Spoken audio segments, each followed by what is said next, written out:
May 5 piraso ako ng mais at alam naman natin na masarap talaga ito pag nilalaga. Pero alam nyo ba, bukod sa nilagang mais, may masarap na recipe na ginagawa dito mga taga Bukidnon at mga taga Cebu, ang binaki or pintos. Kung mahilig kayo sa mga gawang probinsyang kakanin, siguradong magugustuhan nyo ito. Lasang-lasa yung mais at talagang masarap. Gusto mo rin ba? Tara, luto tayo.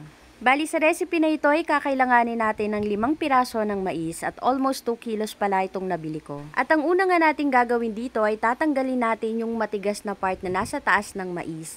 Kukunin kasi natin dito yung corn husk o yung balat ng mais. Yung balat kasi ng mais na yan yung gagamitin natin na pambalot para sa gagawin nating binaki or pintos. After nating mabalatan yung mais, hugasan natin ito ng mabuti para matanggal yung mga buhok ng mais.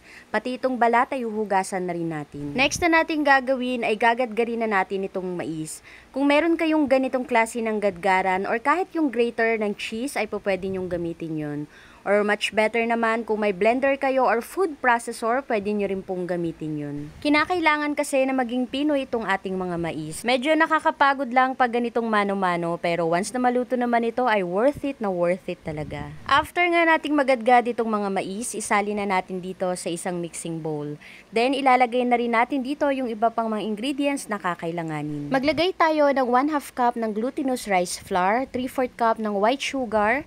Haluin natin ito, then maglagay tayo ng last ingredients na 1/2 cup ng coconut milk. Yung iba, pag nagluluto nito, ang nilalagay nilang pampatamis ay condensed milk.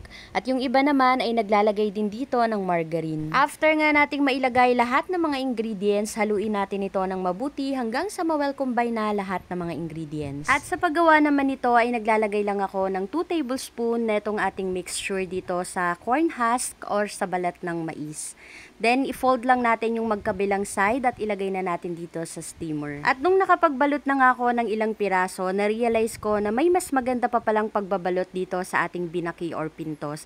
At yun nga yung ginawa ko. Ganitong style naman yung ginawa ko sa iba. At sa paggawa rin pala nitong ating napakasarap na binaki, pwede rin kayong gumamit dito ng puting mais. Gawin lang natin ito sa lahat hanggang sa matapos. At sa pagluluto nga nito, i-steam natin ito for 45 minutes sa medium heat. At ayun nga, kinulang na ako sa balat ng mais, kaya gumamit na ako dito ng parchment paper para ilagay pa yung mga natira kong mixture. And after 45 minutes nga ng pag-steam dito sa ating binaki, ayan, ready to serve na ang ating napakasarap na binaki or pintos. At pagkaluto nga, palamigin pala muna natin ito bago kainin.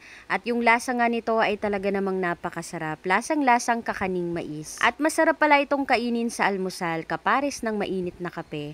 At kanina nga, nagtry din akong kumain nito at nilagyan ko ng powdered milk ay talaga namang mas lalo itong sumarap. So kung mahilig ka rin sa mga ganitong klaseng pagkain, try nyo po yung ating recipe. Gusto mo rin ba? Tara, kain tayo.